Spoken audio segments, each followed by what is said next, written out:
Hey, happy Pink Shirt Day. My name is Constable Dave Pedersen. I'm a school resource officer with Edmonton Police Service. We're here talking about bullying with Dr. Sogand. Hi. What is bullying? Oh, okay. So I've started to look at bullying as abuse, not bullying. I feel like we need to address it the way it is. And when you look at abuse, there's the wheel of abuse that I use with my clients and with mental health work. And that's verbal abuse, emotional abuse, manipulation, financial abuse. So when you look at it like abuse, it's more tangible and more understandable. So essentially, it's when it's unwanted contact, harassment, continuous irritation, non-consensual. I think that, and you ask the person to stop, they don't stop. Sometimes when you ask them to stop, it gets worse. So it's essentially unwanted advances. And I think the wheel of abuse is really important. So that's like financial abuse, sexual abuse, emotional abuse, mental abuse, all the stuff. That's what's bullying to me. Absolutely. Yeah, it sounds like the way you understand it is there's been lots of opportunity for them to understand that this is not okay, it's not wanted.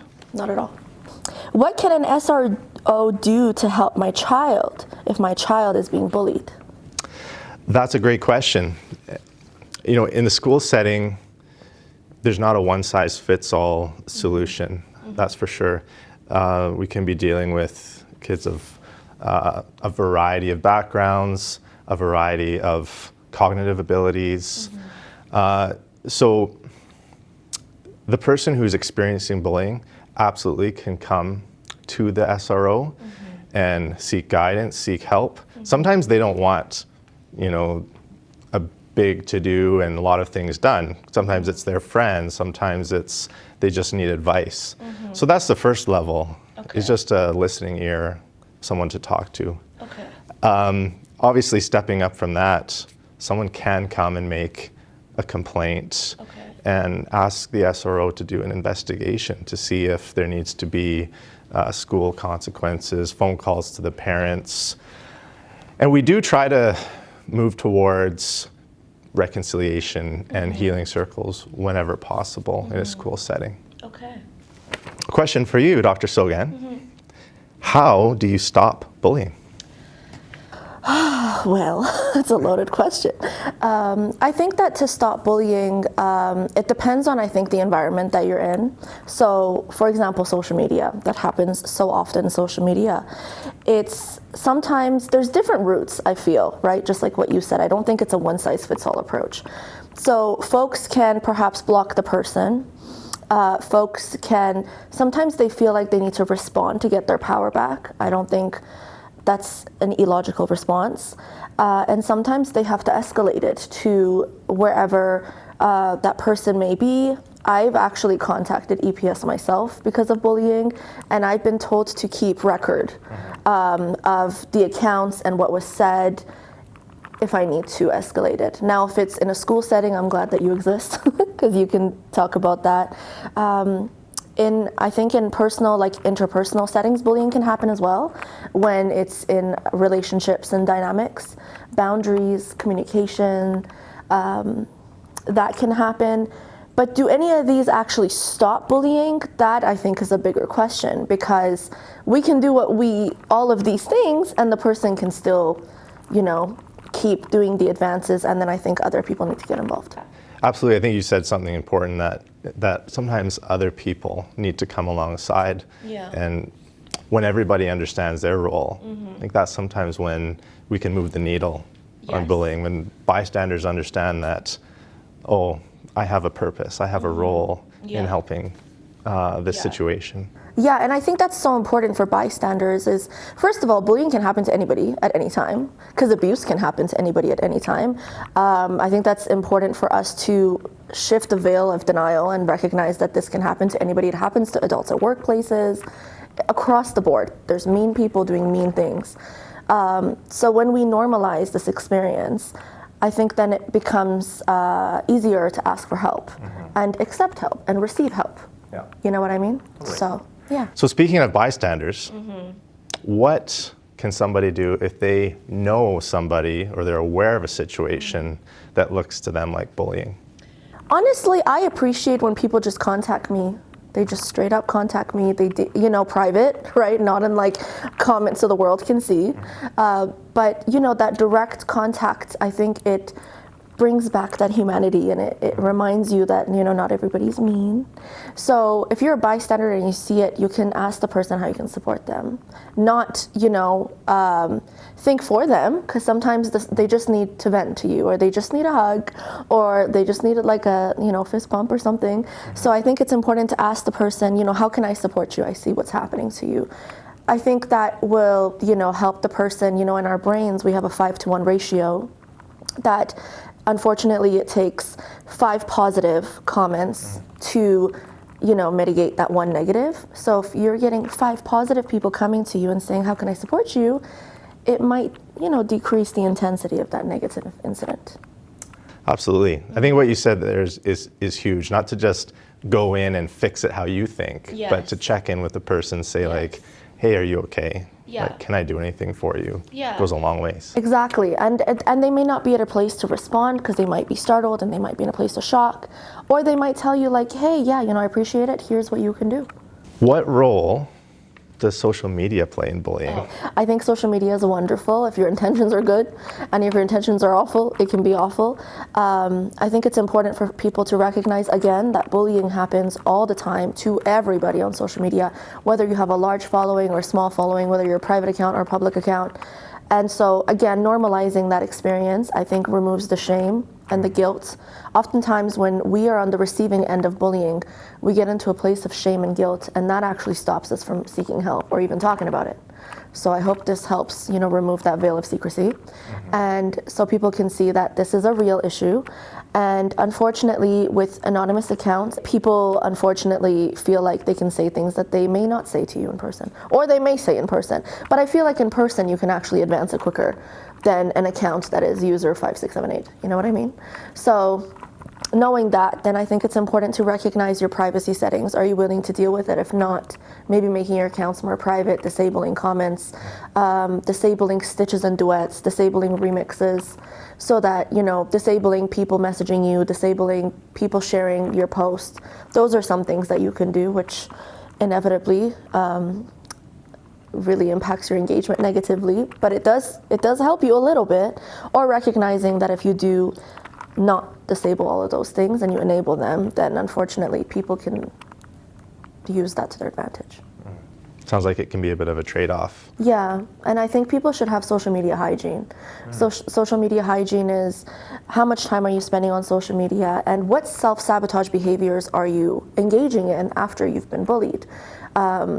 I know myself, if I'm really having a bad day and someone says something negative, I'll read all of my comments. It's like a self-sabotage thing, but I catch myself and I'm like, hey, I know what you're doing, me to me. It's like me to me. So it's important to recognize social media hygiene, and like, are you contributing to that by engaging in self-sabotaging behaviors? Or do you have somebody to talk to? Do you have a mental health professional? Do you have tools to navigate what's happened? Because unfortunately, we have very little control of what people do to us, but a lot of control of what we do, reactionary response. So yeah. Absolutely. And you said a lot about how being anonymous can really embolden people. Yeah. And I think also the downside is when I'm working with people who made bad decisions or who are doing the mean behaviors, they sometimes don't realize they're dealing with a human. So social media can sometimes obscure the humanity of the person that they're dealing with, and it's some hybrid between reality and a video game for them. And that's another thing that we need to normalize, is these are people with real feelings. I always see that when creators come out and explain, their experiences, oftentimes the comment is, well, you put yourself online. Would you tell somebody, well, you left the house, you got a job, you went to school? Like, you know what I mean? That's victim blaming. And so we need to, again, remove that veil of that fluff and just recognize, no, this is awful. This is not to be normalized, although it has been. And even though people are anonymous, it's still, the impacts are very real, and the influence of it is very real. And there's unfortunately a lot of lives lost on social media due to this. There's been a lot of lives lost, and it's very serious. So I'm very grateful to be talking about it, because this is not like some silly thing. It's actually very real. Yeah. Absolutely. I have a question for you. All right. Are there any supports for people who are getting bullied? Where to get help? Yeah, that's an important question, because sometimes people feel like they're just stuck and they don't know what to do. Yeah. My recommendation to people is talk to people that you trust, adults in your life, people who maybe have been a little further down the road. For kids, their teachers, principal, parents, obviously, if that's someone that you can talk to. And if people are really stuck and they don't have those kind of supports, or if parents are wondering what to do, there are resources out there available. There's through Alberta Health Services, there's Addictions and Mental Health Crisis and Stabilization Team. And that can be reached at 780-407-1000. And if people are really in a bind, of course, you can call police. We have our Y-PACT team, which is Youth Police and Crisis Team, can come out. We do home visits, check up, follow up, and help connect people with the resources that are going to really help push them in the right direction. Okay. And on the mental health front, I'd just like to add that there's so many hotlines that folks can call, free hotlines in Alberta. There's so many of them. And there's a lot of places that you can get into for free drop-in counseling. Just don't keep it in, because it's such a normal, unfortunate experience. And so you're not alone. So therefore, there are people that are there to help you. Don't sit in that shame and guilt. It's not your fault. You didn't do anything to deserve it. You existing in that space does not warrant this behavior. And there are people who care, and there are people who will help you out. When does bullying turn criminal, and is bullying against the law? That's a great question, and there's a lot to say about that. When we look at criminal behavior, often the line is crossed when we get into the realms of violence and exploitation. Okay. Right? That's when it really turns. And things like uttering threats are the obvious ones. There's a whole suite of laws in the criminal code that came out in 2016 about indecent communication, harassing communication, that the government brought in. Okay. And those are very broad laws that can be very powerful in combating this. And then obviously when we get into that realm, we can start looking at breaking down the anonymous veil. Right? We can reach out to technology companies and get the information that we need. Okay. And in certain circumstances, we can get it immediately if it's exigent. There's also in Edmonton, we're one of the only jurisdictions that has made it illegal in Edmonton to bully. So in 2003, City Council passed a bylaw against bullying. Okay. And so that's for people who are under 18, Okay. who are receiving repeated communication in a way that makes them feel harassed. Okay.